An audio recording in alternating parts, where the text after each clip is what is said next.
Welcome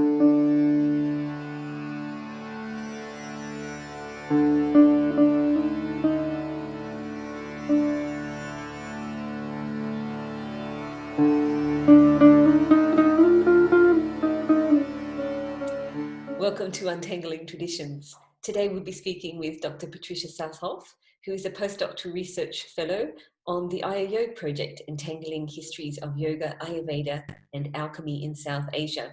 Patricia is a South Asianist at the University of Alberta who specialises in premodern literature of Tantra and Alchemy, Rasaśāstra.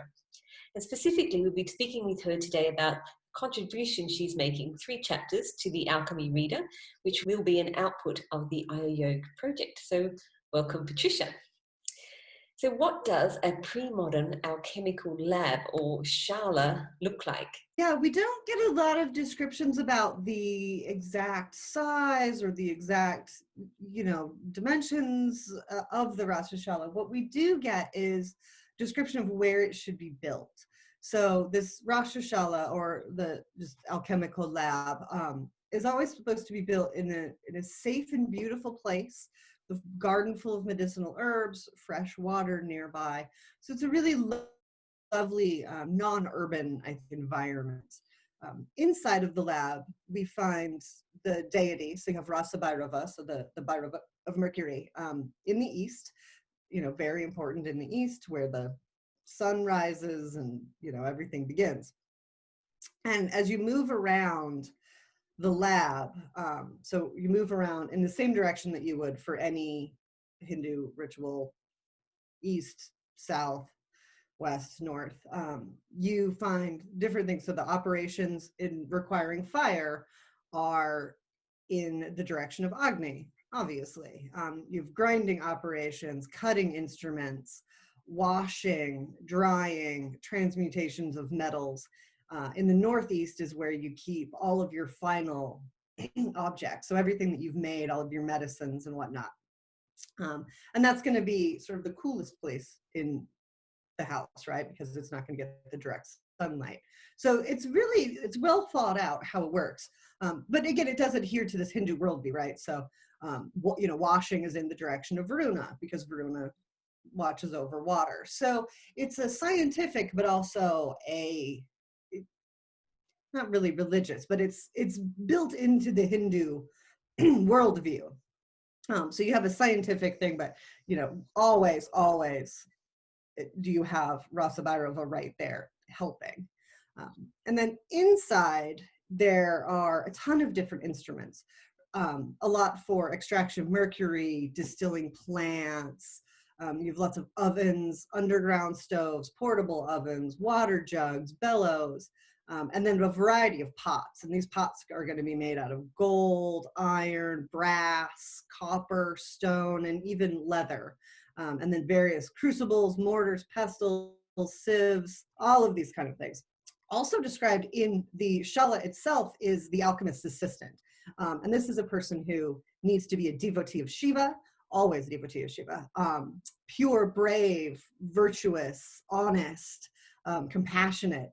And then on their palms, they have specific markings to say these, they have these auspicious markings. And in the text, they're labeled. I haven't been able to corroborate this with another text to see what exactly these markings mean, but that's an avenue for later. And then, it tells you who the assistant shouldn't be. So it shouldn't be a foreigner, shouldn't be someone uncompassionate, greedy. And if someone has burnt hands, then they shouldn't be an assistant. They have inauspicious markings is one thing, and then just burnt hands, that kind of indicates they're not very good at being an alchemist because they burned themselves. And this person also needs to know mantras and perform oblations, because again, it's not just a scientific process. Some of the recipes require mantras. Some of them require oblations to deities in addition to plants. So this is a person who's been initiated. This is a religious practitioner as well as a physician's assistant. They also need to do things like eat suitable foods, which I'm assuming means a largely vegetarian diet. But of course, food is very important. What one eats is in South is very much, indicative of who they are. But even though this person's an initiate, they're not a renunciate. They need to be wealthy. They need to be generous. They need to have a well-equipped lab. And these are expensive materials. So, once you start getting into the metals and the gems, right, you do need to have quite a bit of money in order to have a really well set up lab. And this lab is only one of 2 spaces. So the other one is the Rasamandapa, which is the Alchemical Temple. And that gets written about in the Rasaśāstra. And the hut is only described in the Anandakanda. And we did look into that, but rather than having anything practical, like this chapter from the Rasendracūḍāmaṇi about the lab, the hut just has all of these magical yantras and mantras that need to be said. And it's fascinating, but for the reader, it wasn't as practical as, here's a bunch of bottles. You need to use these. These are the different kinds of charcoal you can have. So we decided to go with that chapter. The lab doesn't change much over time. So the chapter that I translated is from the 12th or 13th century. Almost all subsequent descriptions of the labs borrow heavily from this text. So it remains pretty much the same throughout. Fascinating. So you're looking at a period, and I'm assuming it starts a little earlier, maybe the 10th century through to the 13th century. So it sounds quite a sophisticated lab. What types of appliances were they using to process mercury and other materials? Yeah, there's a lot of really sophisticated, distilling, dyeing. There's a lot of really sophisticated appliances in there. So to learn about those, I've translated a text from the 16th century, but it's a compilation from tons of different texts. So sometimes you get verses that disagree on small details, but it's nice because you get multiple descriptions of the same apparatus. And so you can kind of visualize it differently, which is helpful when you haven't seen these things, right? When I first started translating them, I imagined them to be huge because something's going to bring about immortality. It's of course got to be quite large, but they're actually really like handheld size, a lot of them, which makes sense. You don't need that much mercury in your medicines. This is small amount will do you good. So looking at like the mortar, for example, I went around my house with a measuring tape and started measuring things and realized that it's really about the size of a piece of notebook and the height of maybe like a tall beer can or a shampoo bottle. So it's not a very big object. The walls are really, really thick though. They're 3.5 centimeters thick. And this is, of course, to, keep the mercury from getting out. You don't want anything to permeate these mortars. And different materials, of course, cause mercury to take on different qualities. If you think about it in terms of cooking, sometimes you're not supposed to use a reactive bowl because it'll change your ingredients. So adding mercury to a different type of bowl, to an iron bowl, is going to have a different effect than if you do it in an earthen bowl. So not all of the appliances are described with measurements. A lot of them, it just talks about the building materials and how they're used. So there's one called the Dole Yantra, and this is a swing apparatus. So to make this, you take a bottle, and you don't have to have a special vessel, right? It's the process that makes it the appliance. So you take a vessel, fill it halfway with liquid, and then you take like a little sachet, like a tea bag full of mercury, tie it around a stick, and then, let it sit. And then it steams. And this is, how you steam the mercury. But of course, because it's on a heated thing and it's bubbling, it's going to swing a little bit. And so that's why they've called it the swing apparatus. So sometimes it's just about how you put them together. So I was kind of thinking about it in terms of like one of those stand mixers where you can make bread, and then you can take different attachments and like make pasta or make ice cream. And then suddenly it's an ice cream maker or a pasta machine, right? So it's kind of like that with some of the apparatuses. What you call it depends just on like how it's assembled. The distilling apparatuses sound really complicated. And I think part of that is just, maybe we don't think that much about the process of distillation. But you just take a plant or mercury You put this in a vessel on a heat source, and then as it boils, condensation builds, and then it's funneled into a separate area for collection and cooling. So this can be through a tube into another vessel. Sometimes it just sticks to the inside of the vessel and you just scrape it off. So there's a few different ways to distill and to grab those. The descriptions of them, you really have to kind of like visualize them. It's like describing, you know, if you try to describe a blender to someone who had never seen a blender, they would probably think it sounded crazy. And so that's where this repetition helps sort of visualize what is going on here. Because if you haven't seen these things, you know, that just sort of doesn't make sense. And then as soon as you think, oh, it's like a tea bag swinging on a pencil, got it, right? So they're really visual descriptive and really fascinating. So in addition to the various appliances, the very specific cooking ingredients are said to be used. So it's not just what goes into the mercury, but sometimes it talks about the kind of fuels that are used. So the text will say something like, you know, use the female goat dung for burning, not cow dungs. And it doesn't, unfortunately, it doesn't tell us exactly why, but it's very clear that this has to be done.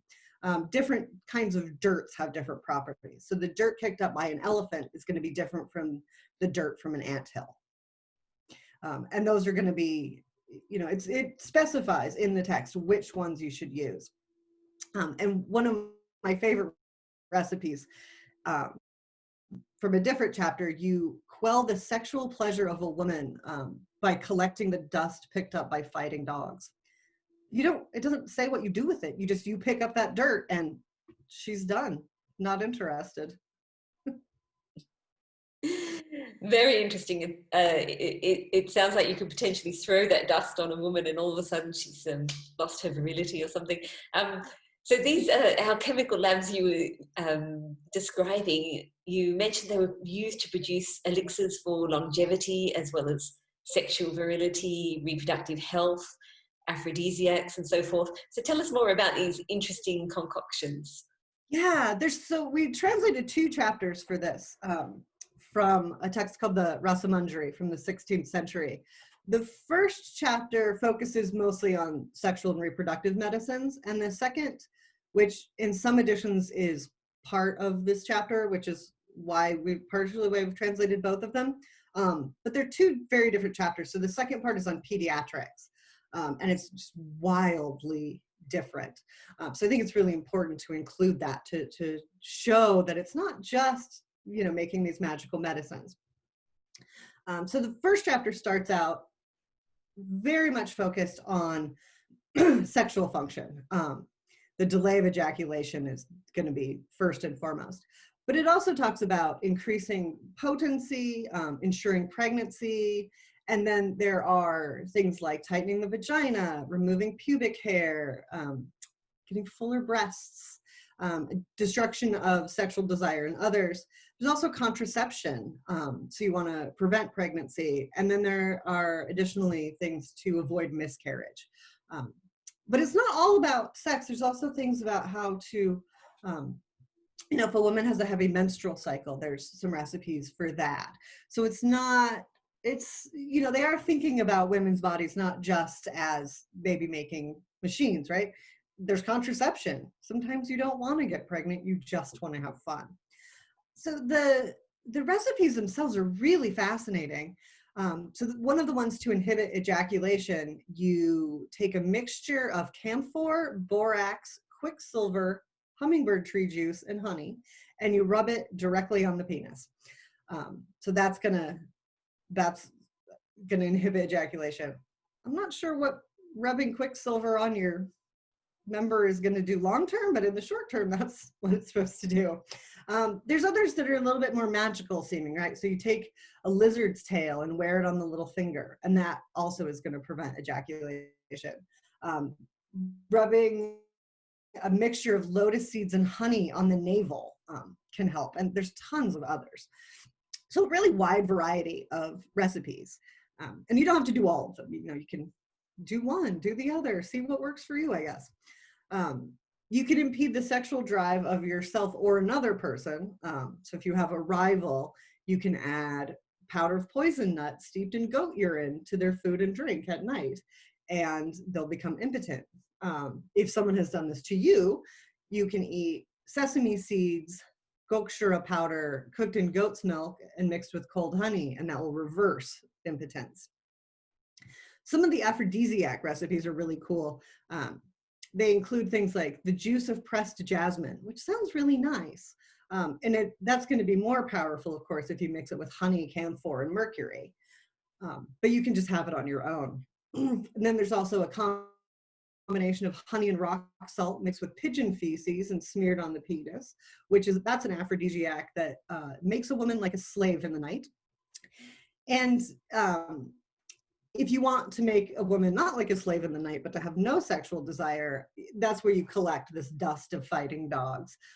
Yeah, I don't know, but I think you might be right. Maybe you throw it on them. I'm not sure. We also find things for, like I said, heavy menstrual bleeding, right? So gum arabic distillate mixed with white sugar and milk and eaten with ghee, or ashoka tree bark distillate, ghee, milk, and champak are said to help with even with abnormal menstrual bleeding.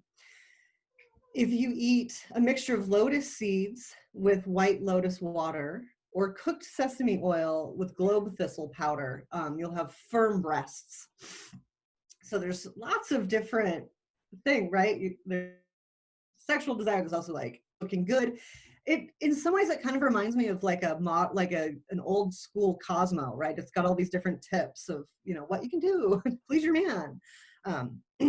The contraceptive recipes, there's quite a few contraceptive recipes. So they include things like amaranth root and rice water, China rose flowers with sour gruel, and you drink these for several days, and they're said to impede conception. It's a lot of herbal concoctions to attain pregnancy, because of course that's going to be more important than avoiding it. So Indian rose chestnut, cow's ghee, and milk specifically leads to the birth of a son. But citron seeds boiled in milk and ghee, citron seeds with aloe and milk, and a lot of other recipes are supposed to ensure fertility. The second part of these are the pediatrics. So it's a Bala Tantra. This doesn't provide any herbal recipes at all. It's completely different. It's focused on these yoginis, and the yoginis cause illness in children. So rather than give the children medicines, the text describes the names of these yoginis, what symptoms they bring about, what direction you have to cast oblations in to alleviate the symptoms. There's absolutely nothing that you would normally think of as like medicinal. But this isn't uncommon. Like pediatrics almost always includes these yoginis. So we find this in a variety of texts. So it's not surprising. It's just so different from the last chapter with all of these herbs that we thought it was really important to include it, to say, the way they treat children medicinally is absolutely different than the way they treat adults medicinally. And it's really astounding, interesting. Yeah, so you've taken us into this extraordinary ancient world, not only of medicines and science, but magic. Yeah, there's so much to discover in there. So I really look forward to reading these fascinating chapters. So thank you very much for your time, Patricia. Thank you.